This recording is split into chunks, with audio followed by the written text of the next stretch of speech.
Hello and welcome to episode 136, right? Of Killer Hangover. Yes, that Of is Killer right. Hangover. Oh, That's Beth over there. I'm Bettina, and yes. welcome for joining us. We're excited. It's California today. Yes, we are covering stories from California. I have the true crime this week. Mom has the paranormal and a beverage, and we're both going on little to no sleep. So Yes, we are. I'm caffeinated, but we'll see how long that lasts. It's, well, I need to be caffeinated, but I have a cocktail, so I don't know what. I don't know. I'm at the point, I think a cocktail sounds a lot Better better than caffeinated. Yeah. I am just so pregnant. This So too will pass, sweet pea. So if you hear me kind of huffing and puffing through this episode, she has really given my lungs no space in my body. So I am very out of breath. So I apologize. She's a big girl. She's taking up your whole body. Yes, this is a big baby. Okay, so what cocktail are you teasing me with this week? This is an Adobe. Oh my gosh, look at that. She definitely put garnish in there. Well, it's an El Adobe, and it is delish. I already tasted it. I have to say, the website that I took it from, it's either really old and not kept up, or it's just a bad website. And you'll see why, because there's no recipe. It is basically so it just gives you like the ingredients, but not the amount. Fresh lime, cucumber, a splash of soda, and a healthy dose of tequila. Okay, boom, so what did you do for your measuring? Oh, really? It didn't call for measuring, so I didn't measure. Well, our listeners need suggestions on what you did. I just threw a bunch of cucumbers in there, and a half a lime, and then some soda water, club soda water. What's and that grass stuff? And then it says to garnish with rosemary. Oh, that's rosemary. Okay. And my rosemary looks like poop because I've been trying to keep it alive all through winter. So that's rosemary. And then I put, as it says, a healthy splash of tequila. What is the grass that's growing out of your glass? Mom, did you notice you had grass in your glass? Oh no. How big was that shot of tequila? Oh. I didn't put very much in. But it's, if you like cucumber water and stuff, it's delicious. That's what I taste, is the cucumber. You have to like cucumbers. And I dig cucumbers. So there you go. You dig cucumbers? I dig them. In fact, after this drink, I'm going to eat them. So. Oh, and it's soaking in the tequila. I bet it's tasty. Yeah. That's lunch. It's like drinks first, then lunch. Yum. I bet that's good. It is. I really like cucumber, water, tequila. I like all that stuff. Yeah. I might have put a few too many slices of cucumber because it tastes like I'm eating a whole cucumber when I sip it. But hey, we got to make this summer. It's super refreshing. Oh, I bet it is. And then your rosemary will be fresher. Fresher? More fresh. Oh, so I will drink and you will talk. Okay, sounds good. Okay. I am so ready for summer, by the way. Oh, I just like totally knocked my microphone. I know. I am very excited for spring. The grass is starting to green up and I'm seeing little buds on the tree. I love spring. Spring is my favorite. Yeah, after So the winter we've had of all like the rain and then snow on and off and just cold, it's it's just been dragged on. just Yeah. the fact that the sun is outside. It's still pretty chilly, but like the sun is out It's is supposed to be so 60 nice. today and tomorrow 70. Pretty Yeah, exciting. I know. And just that, like you said, the fact the sun is out. Just the fact the Amen sun to is out that. is been amazing. Okay. I got most of my story from a documentary, like a show. I guess it's not, I don't know if it's a documentary, it's more of a show. I got It's most of called, mine from a show too, so how's that? it's called I Lived with a Killer is the name of the show. Mm, And this is season 1, episode 8. it's on Netflix, isn't Um, it? no, it is not on Netflix. Oh, It is, oh goodness. I had to like download the thing to watch it on and I got a 7-day free trial. I watched it and then I canceled the thing. Yeah. Oh, it's probably bad, but we have a lot of things to download nowadays. things. I know. I know. I downloaded Discovery so I could do mine. Well, see, I watch Discovery regularly, and like the kids do the Disney thing, they do. We have the ESPN, we watch things on Hulu, so we use those things, but I didn't see us using this thing, and I don't remember what thing it was. But it all adds up. It's like $7.99 here, $13.99 there. I It know. it all just is just crazy. So Ridiculous. I know.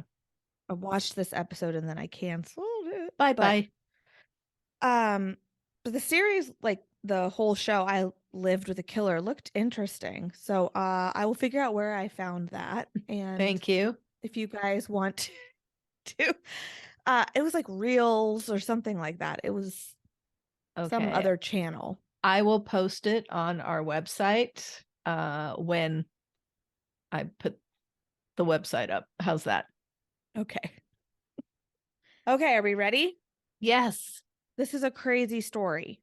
Sitting at the edge of my seat, literally. It's very bizarre. Nice. James Carson was a caring, doting father to his daughter Jen. His wife Lynn worked as a school teacher, and James actually stayed home and cared for their daughter. Hmm. Um, sorry, I'm trying to like figure out how to do this here. Trying to get comfortable. He also was like a small-time pot dealer on the side. Hmm. But this is just kind of that time period. James and Lynn, they'd met in college in the late 60s and they lived the lives of hippies together. They were described as a very bohemian hippie family. They protested the Vietnam War, they did a lot of protesting. So both parents were very loving and nurturing to little Jen. But this is still in that, like, Era. Mm-hmm. hippie-ish era. Yes. The years progressed. Lynn, like I said, worked as a teacher. James stayed home with their daughter. And now the year was 1977. The couple lived in Phoenix, Arizona, and Lynn started to see a shift in her husband. He was still loving and caring for their daughter, but he was becoming incredibly passionate about politics. And he started to lose his temper a lot around the house. Hmm. He also started using the and not necessarily selling the drugs anymore. Oh, okay. And with more of the drugs came more aggression, and this bad spiral started to occur. The couple started to fight a lot, and the anger and words like, I'm going to kill them. Like, if he was like super against some politician, he's like, oh, I just hate them so much. I want to kill them.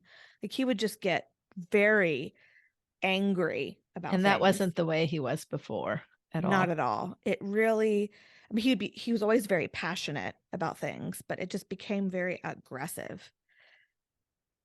Then he started yelling at his wife, and that was new. And the yelling then turned to shoving his Oh, wife. no. And Lynn, his wife, had had enough the day James threw a glass. He was he was angry about something. He threw a glass and the glass shattered and actually cut their daughter on her knee. And so that was it for Lynn. She was like, this is enough. I'm done. Lynn scooped her daughter up right then and there and left and never looked back. The couple were divorced. They shared custody of their daughter. I believe he would get Jen, like, it wasn't clear in my research if it was every week, every other weekend, or every weekend, like maybe twice a month, 3 times a month. But he adored his daughter. He kept in touch with his daughter. Um, but again, his spiraling was just starting to get out of control. He got heavy into the drugs, and he started like going to parties, and he went to this one party and he met the woman who owned the house. Her name was throwing the party. Her name was Susan Barnes, and she was a very wealthy divorcee, and she's hosting this just drug fueled party. Literally, James shows up at this party and meets her for the first time and then moves in. Huh? Yep, they like fell in love the moment they met. They were like, they clung to each other like magnets. Wow. Jen, who's Jamie's daughter, like I said, in in the show I mentioned, she described the couple um as gasoline and a match. They Oh. just really fed off each other in not a very positive way. Well, they're both probably doing these heavy drugs too, right? Susan, I'm just gonna be honest. This is my opinion. She's a total kook. She claimed she was a psychic and that she could talk to God. And she claimed, quote, "You are not James. Your name is Michael, like the angel that kicked Satan out of heaven. That's your true name from God." She claimed, or unquote, she claimed the two had met and loved each other in several past lives, Mm-hmm. in ancient Europe and what have you. They were meant to be together. They always found each other. All It was written right. in the stars. That's that Ben. Keep in mind, they're also doing a lot of heavy drugs. They're just such extremists too. They're both obsessed with like the politics and just they claim to be like environmentalists and they're spreading this good word and like all this kind of stuff, but they're very violent about it. Oh. And it just keeps escalating. So his Mm-hmm. spiral that he was on, he's taking her on it with him Oh now. no. But Now they're there's like two of feeding them. off Okay. each other. So the two are living in Susan's house because remember he moved in. Mm-hmm. And he gets Jen on some weekends. Jen describes the house that Susan lived in on the show that I watched, and she was probably around 4 or 5 at the time. And she remembers walking into this house, and there's no furniture. It's just filled with plants. Filled What? with plants. Yeah.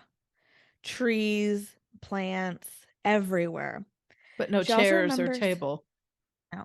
She also remembers that her daddy and Susan were asleep most of the time. Mm. Obviously, as a child, that's all she remembers, but unfortunately, we know it was because of all the drugs that they were on. Mm-hmm. And they would take a lot of hallucinogens stuff. Just horrible. That's scary for her. Around a child, yeah.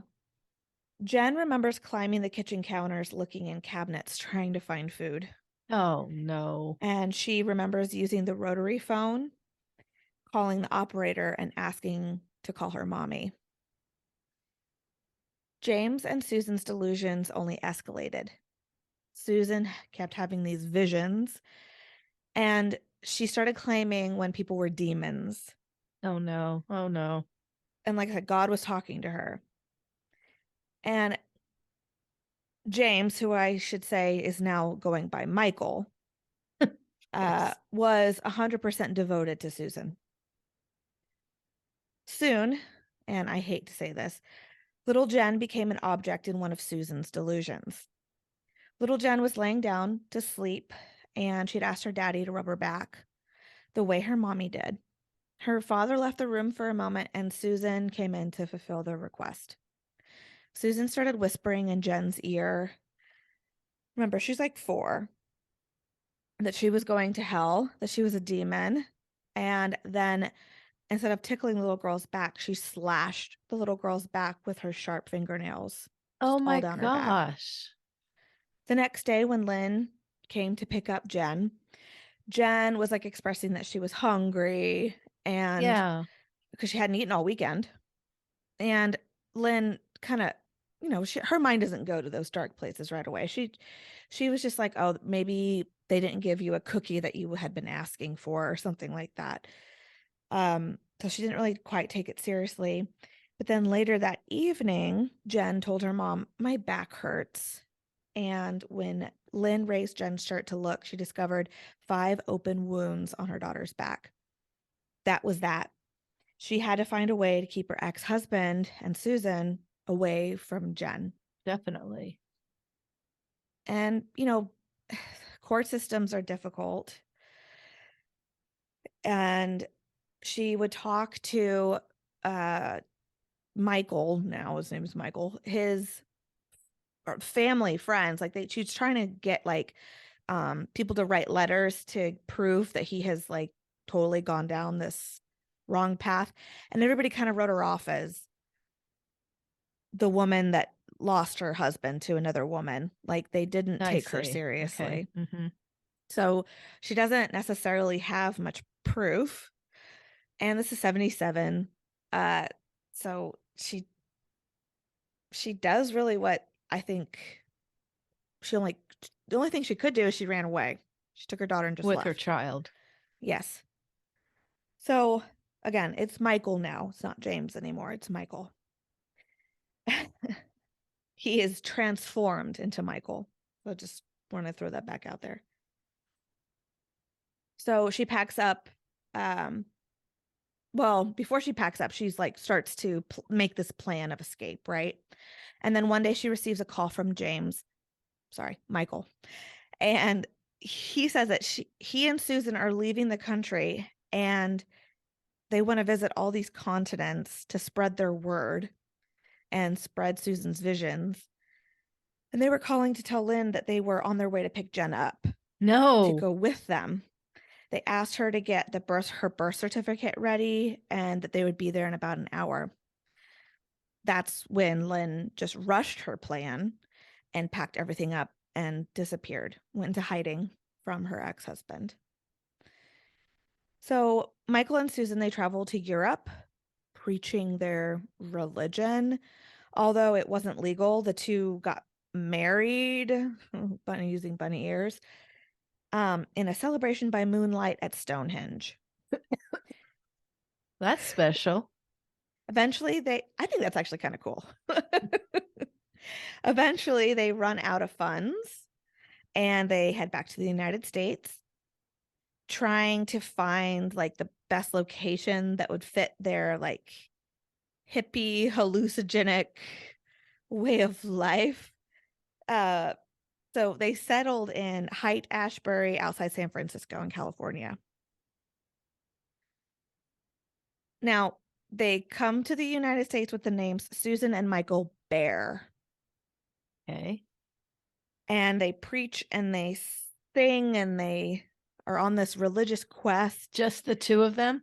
Or do they have leader or followers by now? I wouldn't call them followers, but they do have people that listen to them. Like, okay.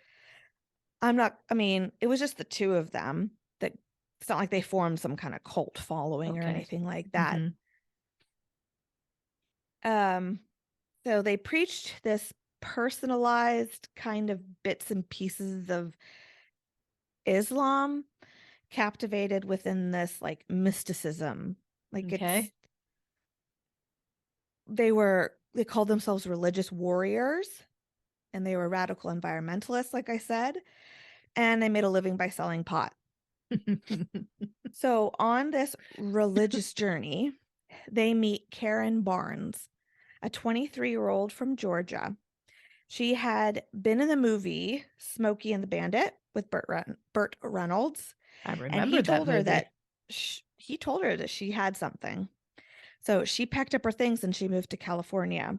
She didn't find any work in the movies, but she did actually work as Jane Fonda's housekeeper for a while. There you go.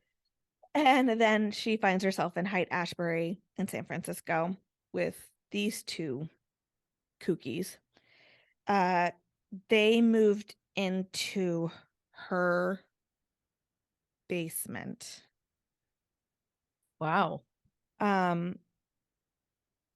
Yeah, and her friends were not. So she found a group of friends out in the area that loved history and this mystic philosophy, and art, and they kind of crossed paths and all of that. She and the bears, and her friends warned her, like, oh, they're real extremists. Like, just be careful. But she was really captivated, and I don't want to call her a follower. She's not following what they're preaching, but she was just interested in finding her new path, and she was interested in what they had to say. So I think she listened out of kindness. I don't think she was listening out of like a follower or anything like that. So, sorry. Friends warn her, but they move into her basement to live. Now, this next part of the story has been told one of three ways. One way was that the couple had tried to convince Karen to join them in their religious quest and become a threesome of sorts. Okay. And she refused. Another story was that Susan, all hopped up on all of her drugs, started to get jealous of Karen and maybe like believed that her intentions were to get Michael, and she was seeing things that weren't there. You know what I mean? She thought that Karen was trying to be romantic with Michael. The third story, which I believe is probably more accurate, was that Susan believed that Karen was being fake with the couple. Like I mentioned, I think she was just listening to them out of courteousness, and she was sweet and she was interested, but not like as a follower, like I said. And Susan started to see that, and she says that she's a witch. Yeah. I mean, honestly, either way you look at things, it all starts to go south. It all starts to get bad. Karen tells Michael, or I'm sorry, Susan tells Michael that Karen is a witch and that Karen was draining Susan of her yogic powers. Oh, And jeez. Michael, being the ever supportive, loyal follower of Susan, does whatever Susan says, and he kills her. So either jealousy or denial in their religious quest or draining of yogic powers. I don't really think that there was really a real reason to kill Karen, unfortunately. But she was killed on March 6th, 1981. Michael came from behind her in the kitchen one evening, hit her over the head with a skillet. And without any hesitation, Susan came in behind him with a paring knife. And yeah, can assume what happened after that. They killed her for no reason. But in their illogical minds, they committed a holy act. They, quote, rid the world of an unholy witch. Oh, jeez, Louise.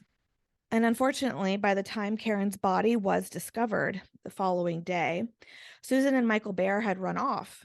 And keep in mind, in the investigation, while questioning friends and family, like who was living in the basement, they were like, oh, it's Susan and Michael Bear. But there's That's not no their legitimate names. The next we know was the summer of the following year.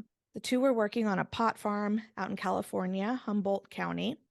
From what I understand, Susan worked the land and Michael was given the job as security. Real safe. He was given a gun. Jeez. Again, the stories of the next horrible act they're told in different ways, but I'm going to just share the story that the show showed. The show Okay. showed. Susan got into an altercation with another pot farmer on the farm. They lived in like with a bunch of people and Commune almost. thank you. That's the word. It was a commune. So she and this man, Clark Stevens, another commune member, pot grower, got into an altercation over how to manicure the pot plants. Susan turned to Michael and told him, yes, he's a witch. So Michael, Clark Stevens kill. was shot in the head. The body of Clark Stevens was taken out to an unused field. They poured accelerant on him, and he was burnt. Okay. I really did. I tried to find information on Clark Stevens, like we always do. We try to talk about the victims. There's like nothing out there on him, like anywhere. So do you think he really existed? Yeah. Oh, yeah. Like, yes, there's more to this. Yes, he did. Okay. I mean, they were tried for his death. Yes, he Okay. existed, but there's nothing No on information on him. him. And I don't know, I don't know. He lived in a commune.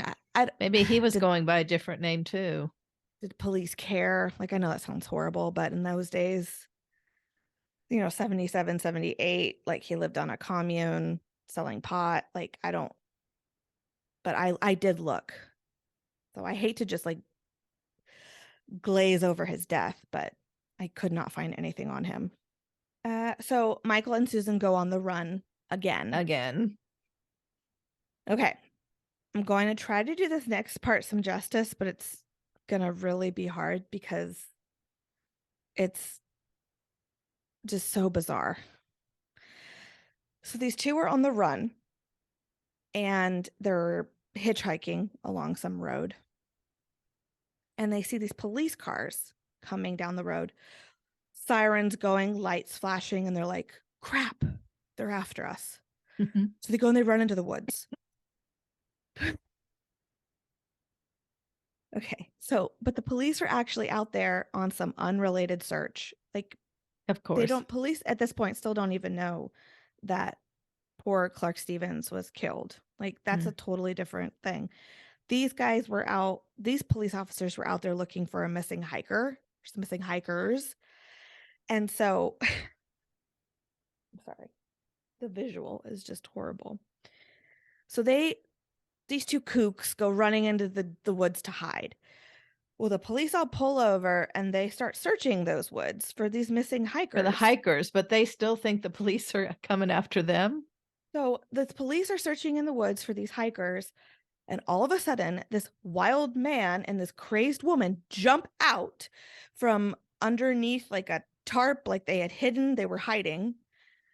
And they just start running in circles, screaming.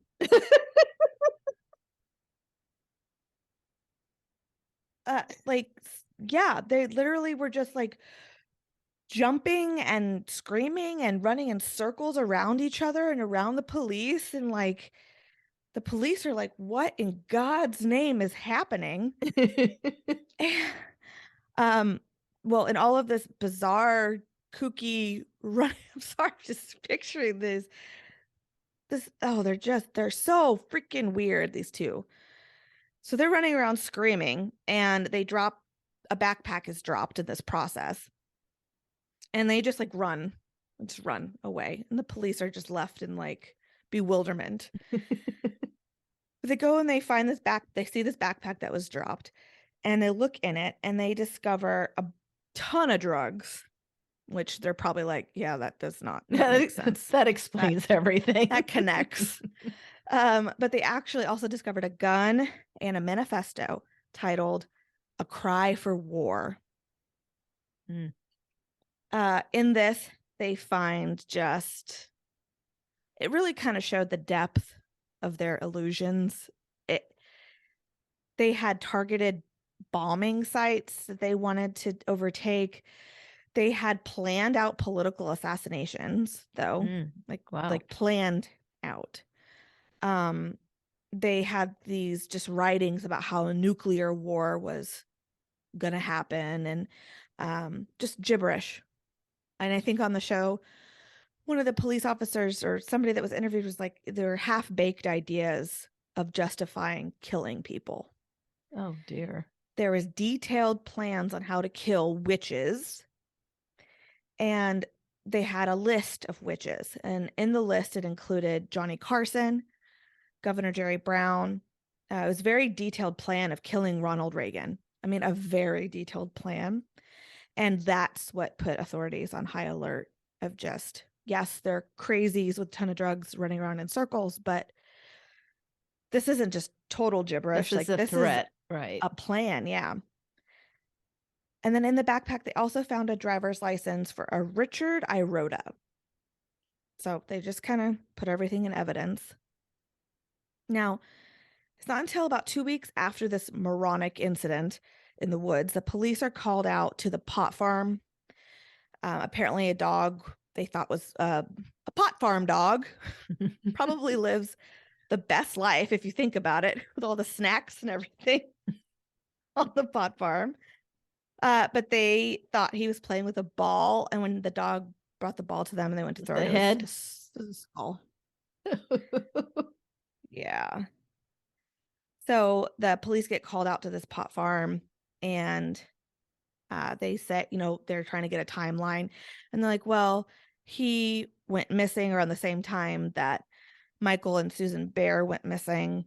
So, but again, these aren't names that are connecting to anything else. And they're far from where Karen Barnes was killed. So that's not even going to connect.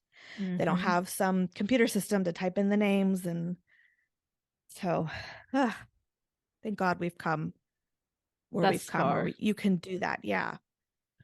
Sorry, I'm like really running out of breath. It's embarrassing. So when these two crazies jumped up in the woods and started running in circles, they lost track of each other. And one ran that way and one ran the other way. And somehow they had a plan to meet up at some safety house in the woods somewhere, some safe house. I don't know anything. That's just what all the resources said. I don't know if they owned this house or they knew someone that owned this house, but this ding dong went that way, that ding dong went this way. But the plan was, if we ever lose each other, to always meet at the safe house. Okay. So this is really crazy, but they're doing their thing and trying to get to the safe house. And Michael's hitchhiking on the road. And this guy that drives by thinks that he recognizes Michael from the news or a newspaper or something, as being wanted. And so this local police officer gets him, and they think he looks like a man that's wanted in the area for a sexual assault. So nothing to do with anything. With him, right. Nothing to do with the backpack in the woods or the killing on the pot farm, but he apparently looks like the guy that was wanted for the sexual assault. So they pick him up and they bring him in to the police station. And in the police station, he's like really kind. He speaks well, and he's very convincing that this is not me. That's not where, I have no idea what you guys are talking about. And they're like, okay, well, can we have your name just to put it on the record that we brought you in or whatever? And he's like, yes, my name is Richard Iroda. So then he leaves, and they run the name, put it in the system, and it matches with the license that was in the backpack. So they're just like, well, crap. We let this guy go. Why they didn't run his name while they still had him in custody, I don't know. But they didn't. Okay, so remember, Lynn and Jen are in hiding. And the show really goes more in depth. Lynn used to be a great teacher. They used to live in a nice house, and now they're living in random hotel rooms or apartments. She's picking up odd jobs because she doesn't want to give her social security number. Like, they're really living in hiding. And they were finally starting to she's moving from school to school. They're finally starting to kind of get their feet on the ground a little bit. And they get a knock at their front door. And it is actually the Secret Service. This is 1982 at this point. And she's like, "How did you find us? Like, I have been..." And they just pretty much laughed in her face. They're like, "We are the Secret Service." We're the Secret Service, ma'am. I know, right? Could you see this is total straight guy? Yeah, straight face, just like, we're the Secret Service. Duh, we're the Secret Service. I still want to know. And Jen actually called them, they looked like the Men in Black. Like they just were very, yeah. So they asked her questions about her ex-husband. They wanted to know how serious they should take this manifesto and these political plans. So the Secret Service, they knew who Michael and Susan were, but they had no idea where they were at all. January in 1983, Michael and Susan, they hid out as long as they could, I think in that little safe house. Okay. But now they're officially broke. And so they start hitchhiking. John Hellier, and again, cannot find much on this, couldn't find anything on this man, which just stinks, picks a couple up off the side of the road in Bakersfield. They ride along with John for nearly 200 miles. Wow. When somehow, for some reason, he becomes a witch. We all know it's not a real reason. Susan leans into Michael and tells him that her senses were telling her that this man was a witch. So a fight ensues between Michael and John while John is driving. Oh, no. And John produces a gun. And the two are fighting over this gun. John pulls over to the side of the road and the fight continues outside of the car. Michael gains control of the gun and they're like I don't want to be dramatic here. They're like parked next to like a park. Like they're like in a town. Like there's people walking their dogs and walking their kids, right? It's not a deserted highway. And in plain view of all these passing motorists and people nearby, Michael shoots John in the head multiple times. Oh, how awful. The couple jumps back into the car and they speed off. Susan is driving. There is a 100-mile pursuit of a police chase. Police are after them right away. And then Susan crashes into a ditch. Police cuff the couple and Susan is super excited. She is going on and on and on, bragging about, "Did you see how fast I was driving? Did you see my driving? Are you not impressed with my driving? Oh my God. My old man couldn't even drive like that." Like just bragging. The two are thrown into jail and it gets weirder, Mom. So police have them for John, because obviously that was very evident that it was out in public. Mm-hmm. And and they suspect more killings by the way that they're chatting in prison, but the couple are not confessing to anything. Ugh, sorry, this just gets so bizarre. Michael actually gets really agitated and he writes to the San Francisco Chronicle, which is the same paper that the Zodiac wrote to. Yeah. And he writes to them, "How many people do we have to kill to get your attention?" And he's like really angry that he's not getting attention by the media. Like they're angry and they want to share their reasons of justification for killing. Oh, of course. And they agree, "We will confess and we will give you all of the details if reporters are present." So the police agree to a press conference. Now, on the way up to the microphone, Susan exclaims to Michael, quote, "Now, Michael, we're only going to talk about the ones in California, okay?" Unquote. It was a 5-hour press conference. Oh my gosh. They want to get their agenda out there. Absolute ramblings of religion and philosophy. President Reagan was the devil. Visions that Susan received from Allah. Her job was to identify and Michael's job was to kill the witches. And their success in killing witches. At the press conference, they confessed to the 3 killings in California that I just described. They are suspects in 12 other homicides in the United States, and people actually think that they did more in Europe for the years that they were there. OMG. Yeah. Wow.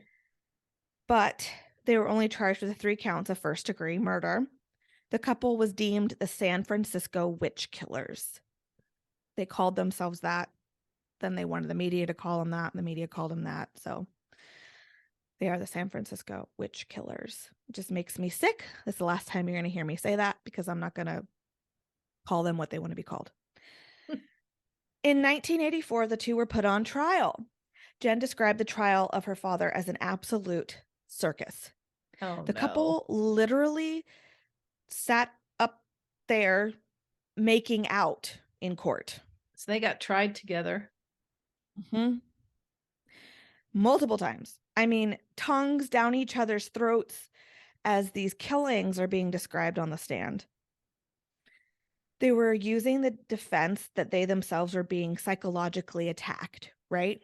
So that was their defense. We're being I can talk to God and I have visions and I'm being psychologically attacked. So their witnesses that took the stand for them were anything from wizards to just all of these psychedelic people of eclectic kinds. Okay. People that the lawyers picked up at circuses and just all these to prove that Susan was being attacked in her mind by these people. They were found guilty of the 3 murders and they received 75 years to life. All of the other suspected killings and charges were dropped since they were already serving this, and they didn't want to spend the time and the money on resources, and they probably didn't want to go through that circus again and give these 2 kooks more attention. Right. So I don't blame them. It stinks because you don't get the justification that these other victims deserved. That does really stink for those families. It's horribly sad. But they're not remorseful in these killings. They don't give a crap. So I can kind of see why the courts didn't move forward with anything else. Now, unfortunately, in 2014, there were reforms in the California prison system, meaning that the 2 became eligible for parole every 5 years. Ugh. Jen fights their parole every time, along with the victims' families and those that have heard their story. So I'm fairly certain, in my opinion, this is my opinion, they would 100% kill again if they were freed. They didn't see any wrongdoing. No, and they still have their rantings and their ravings and their religious preachings in prison to this day. I mean, they don't care. They don't care. They have no guilt. But unfortunately, Jen does. She suffered greatly as a child growing up. Her mom did a beautiful job of explaining what was happening to her to her father at a very age-appropriate way. But as she grew, the questions grew and her ability to research grew, and it started to haunt her. How could this man that braided my hair and took care of me could kill people? To her, that almost meant that anybody could be a killer then. If my daddy could do that, then anybody could do that. And that terrified her. She didn't sleep. She became suicidal at the age of 9. Oh. She really suffered. So when she grew up, she chose a helping profession, quote, to make deposits of goodness into this bank to balance the evil from her father. So it's just, she works as a counselor, working with students with emotional disabilities and behavioral challenges. She also did advocacy of children of prisoners and violent crime victims. And that's something we don't think about. I think we mention it I'm just pulling this because it's the first name that's coming to mind. Like BTK, he had kids.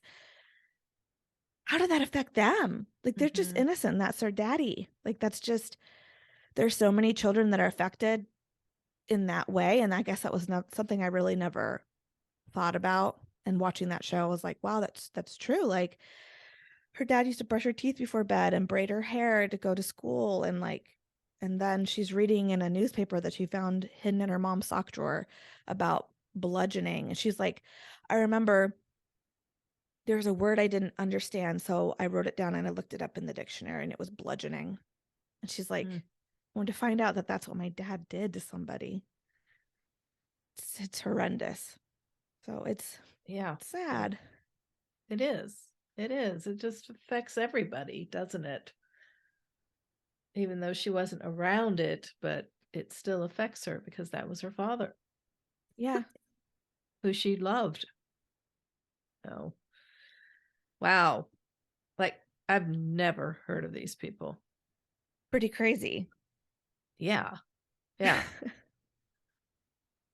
Excuse me. I've never heard of them.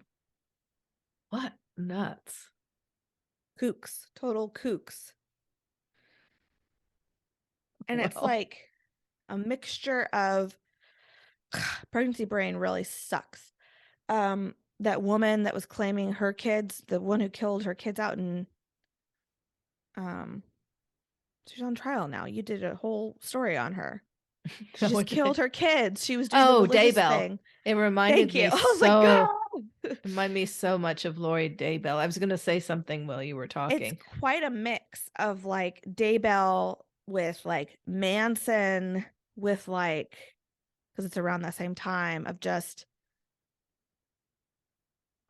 and then that I covered a cult in another episode of just like this religion, and like it makes me mad because she claimed in a lot of when she talked to the press that we're Islam, and it's like, no, you're not, and you're ruining that religion, like you're ruining that culture for those people because you just took little things from it and then you mixed it in with your own psychedelic drugs and they just laughed, and they were never remorseful, and it just can't believe they were making out in the court. Yeah. That's so strange. So strange. Yes, it is. Okay. So do you have anything strange and paranormal for us, Mom? I do, actually. Okay. I see Obi walking around. He can't get comfortable. He can't get Go lie down. Go lie down. Go lie down. My dogs are laying down in here, but they were just outside for a really long time, so it stinks. That doggy fresh air stink. But they're out cold. They were playing, our neighbors have a puppy, and they just run the fence. And Annie and Blake they are did both that like again. That's great. 11 and 12 years old. Like they're not young pups anymore, but they just run that fence, so they are out.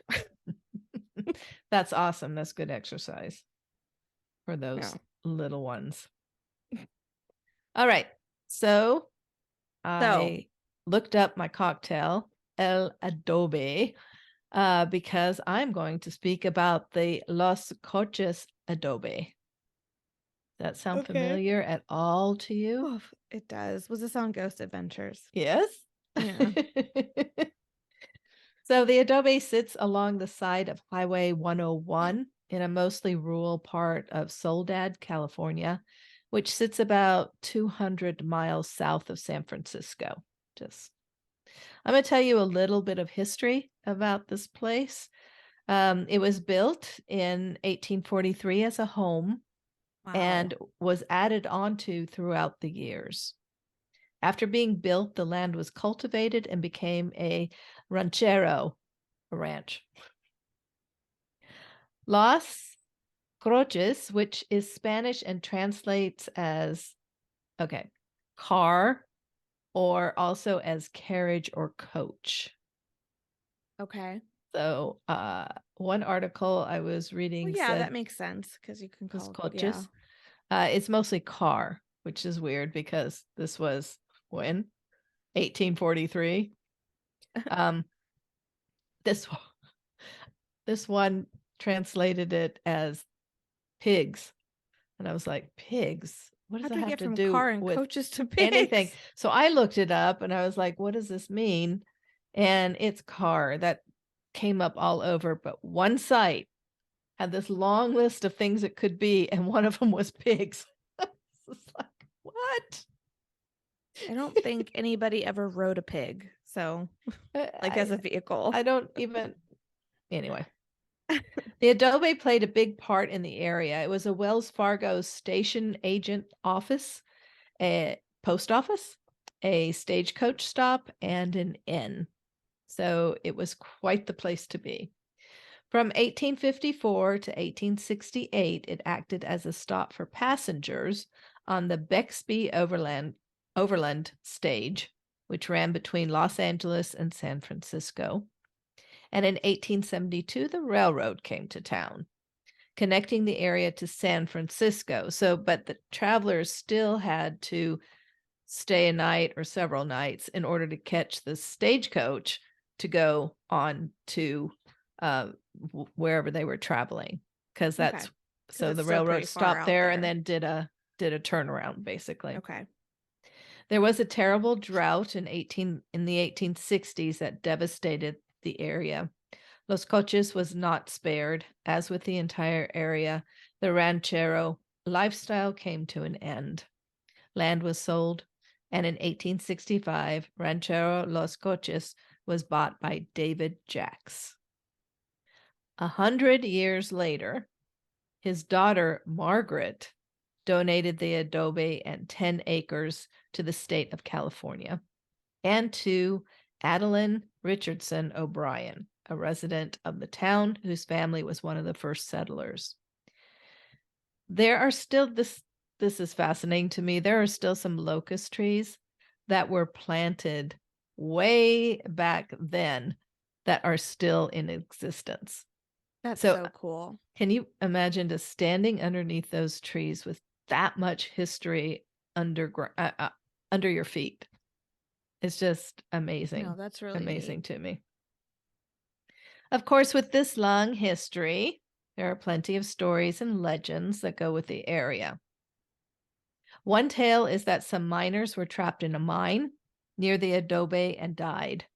Visitors say that they can still hear the miners' screams. Another tale is of the woman in black. Oh, Not white, uh-oh. black. Some We say haven't that had a she. woman in white in a while, though. No, we haven't. I tried to avoid them. Did you see the story? How's a woman in white? You're like, moving on. I just spent 2 days researching this, but we're moving on. I've talked about her before. We know her, met her. She's Boring. Pops from one area to the other. Okay, some say that this woman in black is a witch that wanders the grounds at night. Why are we both talking about witches?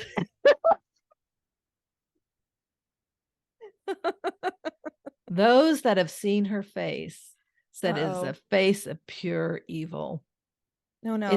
It's yeah, her face is that of pure evil, and yet her mission is to guard the miners and look for a way to help them out of the mine. Okay. The story does not add up. There's so many stories in this. There are some stories that are much more gruesome. It is said that while the stagecoach ran through the area, the adobe became a brothel/inn. Miners riding the stagecoach would stop at the adobe for the night. It's said that the brothel's madam, otherwise known as the lady in black, would sneak into the miners' room at night, slit their throat, and steal their hard-earned money. She would then dump like the Bender situation. Exactly. She would then dump the dead man down the well, not far from Los Coches. I hope that well wasn't in use. That's all I'm saying. Oh, yeah. Now, of course, this is the tale that Ghost Adventures believe to be true. The well one? The slicing the throat one. Yeah. And then throwing down the well? Did they go in search of the well? Okay. No, they never did. They never did. Bummer. Oh no, your thing flickered again. Go on. Okay. Mm-hmm. I'm staying still. I'm not going to move. If you The see woman in black is gonna get you. The woman in purple. You go purple again. Oh no. Okay. Ghost Adventures visited the area and the Adobe in 2015 on season 11 or 14, episode 6. I know. Now, If you Google their episodes, it's never it's right. all over the board. It's Always everywhere. wrong. Now, when I watched it on Discovery, it was season 11. But then if you go someplace else to watch it, it's 14. So weird. But I've run into that before with So the if you guys Ghost want to watch Adventures. it, good luck. Really, the only place I could watch this was Discovery, or I don't have Discovery. Hulu and all that other stuff. I don't even think it was on Hulu. No, they're only on Discovery. So there you go. But it's like $5 a month. There's a lot on Discovery. I like Discovery Plus. Okay. This is not an ad. So no, we're not getting paid for an ad. But Discovery Plus, if you want to use this for an ad, please do so. Of course, I had to watch this episode, and this is what got me interested in doing the thing. But I haven't talked about Ghost Adventures for a while, so no, you know. I did with the mineral wells, but nothing like about them necessarily. Yeah, I mean, it's been a while since we laughed at Zach. Please don't sue us. And you will at the end of this too. Okay, so according to Baggins, Zach. Bagans, sorry. Uh-oh, he'll see you for that. I'm sticking with Zach. The only reason for investigating Los Coches was for the well-being of the city employees who were the caretakers of the Adobe. Mm-hmm. But who are too scared to enter the building. That's the only reason for the investigation. One employee told, now these stories that So what is this used as now? It's boarded up. It's so all why boarded is it up. An employee of well, remember she gave part of the land to the city, and so they have to still kind of take care of. It's a historical site, and so I think they're working on restoring it. Oh, okay. So, but at the time, 2015, it was still boarded up. Okay, they were just kind of taking care of it. One employee told Zach that while walking through the building on one of his rounds, something must have attached itself to him. And you will find this in many of these stories. Ooh, those attachment stories are really, they creep me out. Back at home in the middle of the night, he awoke feeling something heavy on his chest, making it very hard to breathe. This happened 3 times. After the third, he saw a shadow crossing the room. It was blacker than the night. Another employee, who happens to be the first guy's brother, spoke to Zach, and he also had a story. He also had done the rounds in the building, and while in bed back at his house, he was awakened by a knocking at the back door. Thinking it was the wind, he went back to sleep, only to be awakened by knocking again. Nope. This time he grabbed his gun. I have a Ring camera. This time he grabbed his gun and headed to the door. He unlocked it and looked out, but there was nothing there. So, okay, he went back to bed. This time he was awakened by something pushing on his chest, something that felt like hands. The next morning he found handprints on his chest, and there was actually a photo taken, and you could see bruises? You could see handprints, but the bruises were handprints. It's weird. Crazy. During the team's investigation, shadow figures were seen. Zach was touched. The recorder picked up a male's voice saying, "Get out." And twice a female's voice was picked up saying, quite clearly, I might add, "Rapado." Zach suggested that this may be a prostitute telling the men to go faster.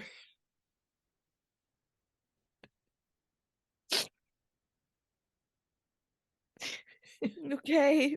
Take that any way you like. Go faster, get out of the Adobe faster, or whatever, wherever your mind goes. Oh boy. That Okay, band's mind. Zach sends Billy into the building alone. Okay, Yes, so because he's the Zach one. won't go alone. Yeah, no, never. So he sends Billy in, but he attaches this transmitter thing onto his chest, and that Into way his chest. along with the handprints. Wow, they've really improved their tools Their since equipment. I've And this watched. was 2015. So Zach was at home base, and he was translating English into Spanish, so Okay. that he would be speaking on this monitor or whatever it is that's attached to Billy, and he was speaking Spanish So because just go in there with him. Like what? well, You're he that had to, afraid? he was using a laptop or something to translate, and then Okay. he would repeat it. The poor Billy has no idea what Zach's saying. So, all right. He starts off nice and calm by, hola and just como estás and all this other stuff. But The then greeting. Yeah. Zach starts pumping it up, and he starts yelling and antagonizing the spirit by saying, attack me now, attack me. And Billy's like, dude, what are you saying? And Zach goes, Oh oh, I'm my just gosh. I'm just telling them hello. In a very aggressive way, but sure. Did anything happen to Billy? Let's see. Billy was touched, and his screaming brought Zach into the building. As Zach looked into a room, he also screamed, and he said he saw a face. Oh, I wonder if it was the woman in black. The I don't witch. know, but an actual face. And I forgot whether he said it was a man or a woman. I think he said it was a man. Of course, he thought it was a miner. A miner that digs gold, not a little miner. No. What? What are you talking about? Children are miners. Oh. OR. Okay. All right. So he does So he's old say, enough to drink. I get it. Yeah. he does say, in hindsight, I have to apologize to Billy because something followed him home. Like, yeah, okay, you're asking whatever thing is in there. Attack me now. And poor Billy is like, He looks like that regardless, but anyway. The whole crew is at Nerve Center now, and Zach sends Jay into the Adobe.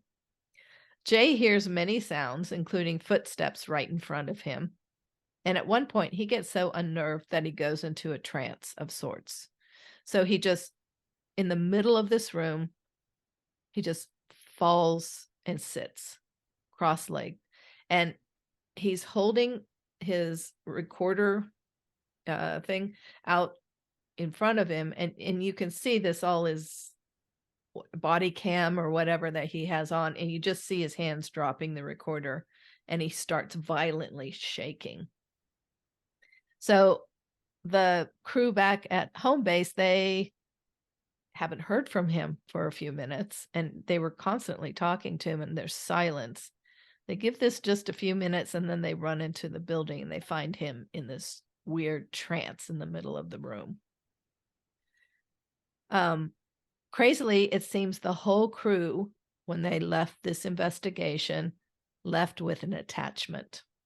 They experienced night terrors, saw shadow figures in their homes, and heard knocks on their doors. Billy experienced the worst thanks to Zach. But Zach admitted it. Okay. Oh, good.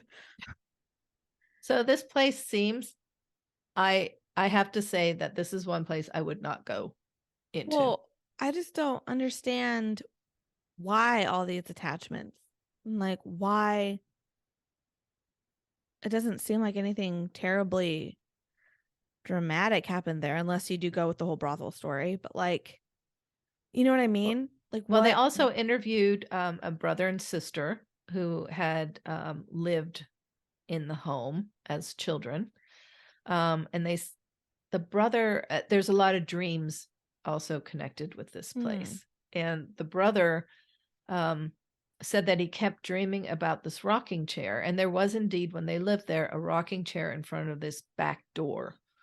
And he kept dreaming, and every time he's dreaming, the door rattles. And the next thing he knows, there's a person standing behind him. And and he had that dream for years and years and years. But why such dark hauntings? Like what happened there to make Well, this such a dark? supposedly right there in that area, there was a quit. It's when the girls turn 15. They have the Oh, party. a quinceañera? And during that party, there was a man that was stabbed, and it was around that area of the house. Yeah, but does that create such this dark entity of I something don't know. following? And I don't know, but the city employees won't go in there. The mayor also spoke to Zach. He won't go in there. It like people are truly terrified of this oh, I place. believe it. I just wonder why it is that Terrified. way. And I'm just wondering if they do. I don't know if fear has already just imprinted that. You know what I mean? Yeah. Or maybe fear in their own minds causes that. I don't know. But I'm just wondering how if they're really rebuilding this place, not rebuilding, but reconstructing it, then I'm wondering what activity they've had now. There isn't anything saying that. And you don't know what they're rebuilding it, like how they're going to use the building? No, they might use it as an inn. I'm not staying there. Mm-mm. Okay, of course, in Ghost Adventures, there's always lighthearted moments. Before the investigation started that night, so before they got locked in, Zach and Billy head out to Old Stage Road out in the country.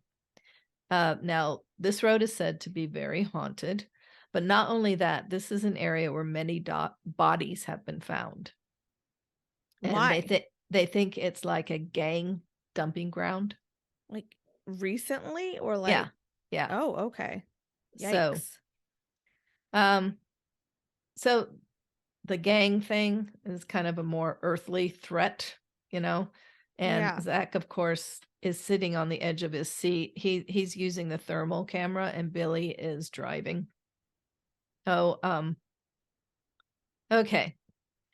A car comes towards them, and there's no lights out there, so it's just headlights. Okay. So this car comes towards them, turns off its light, gets closer to them, turns it on, and as it's passing them, turns it off again.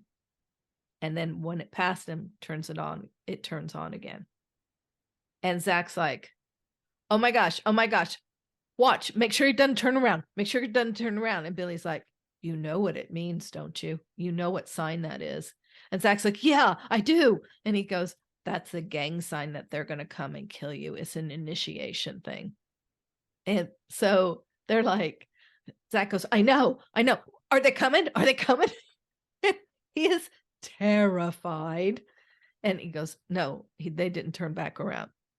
So then shortly after that, he picks up some thermal energy coming from this small spot by a telephone pole. And he goes, oh my God, it's a body dump. They just dumped a body, but it was really small. And so Zach goes, I think it's the thigh of a man. And Billy goes, I think it's a bag full of heads.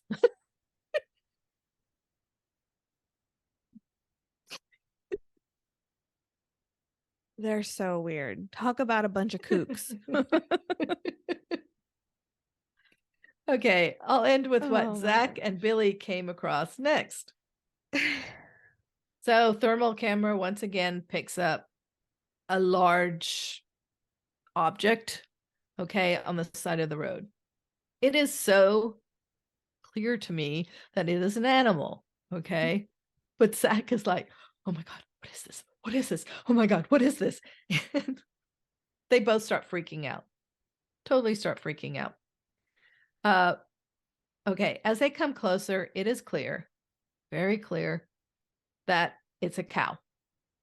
Okay, it's a Oh, cow out of its pen and oh, is it's eating alive. eating Okay, grass. good. Yeah, it's alive. It's standing up. You could see it from a distance that this is a critter on 4 legs that's standing up. And I thought, well, that must be a cow. It was a cow, but Zach loses it. Is he afraid of cows? He's a loose cow, a loose cow. Oh my gosh. And starts, Oh, he just starts going nuts. I mean, seriously, he looks like he's about to mess his pants. He is so spooked by this cow.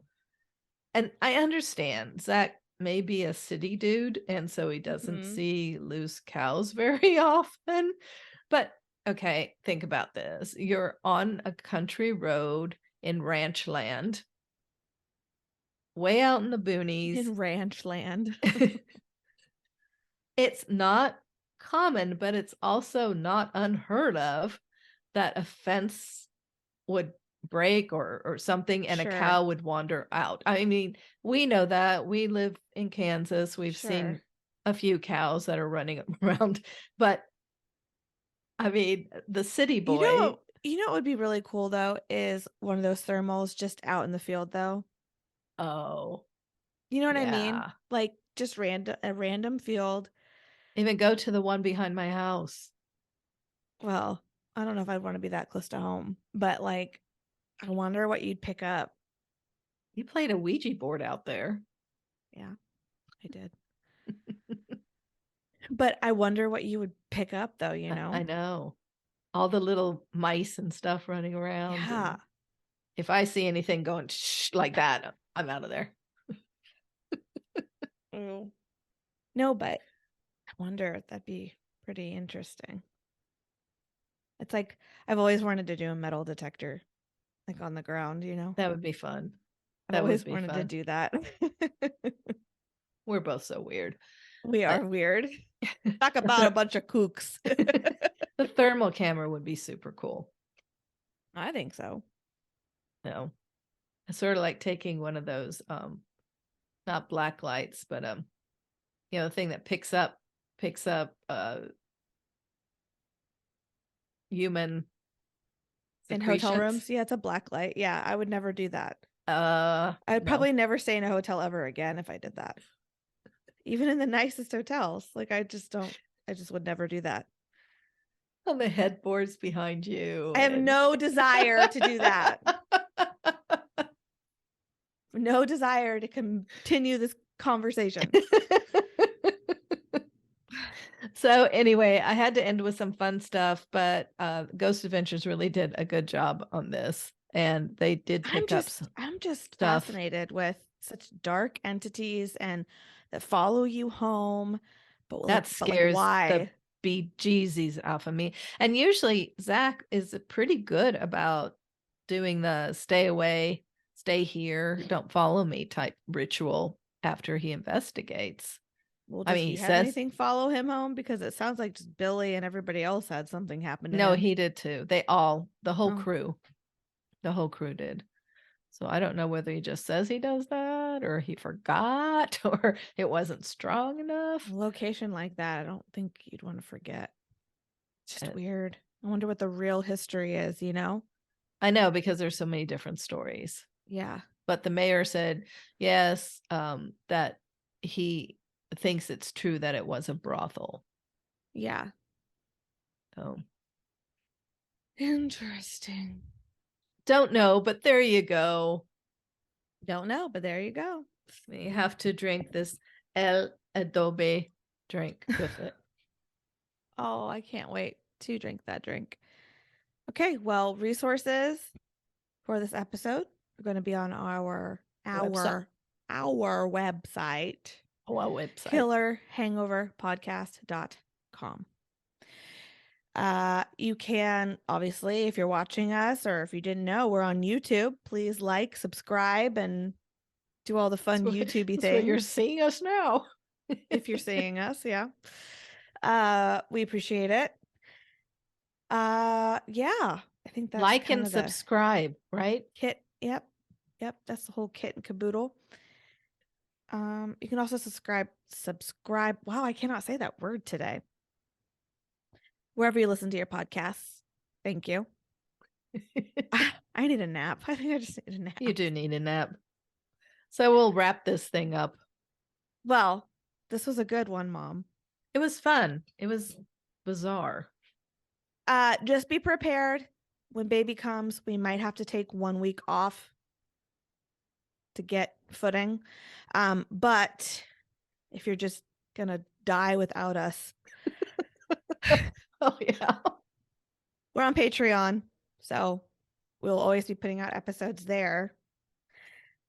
Link to that will be in the description of this episode, but you can find us on Patreon. It's $5 a month.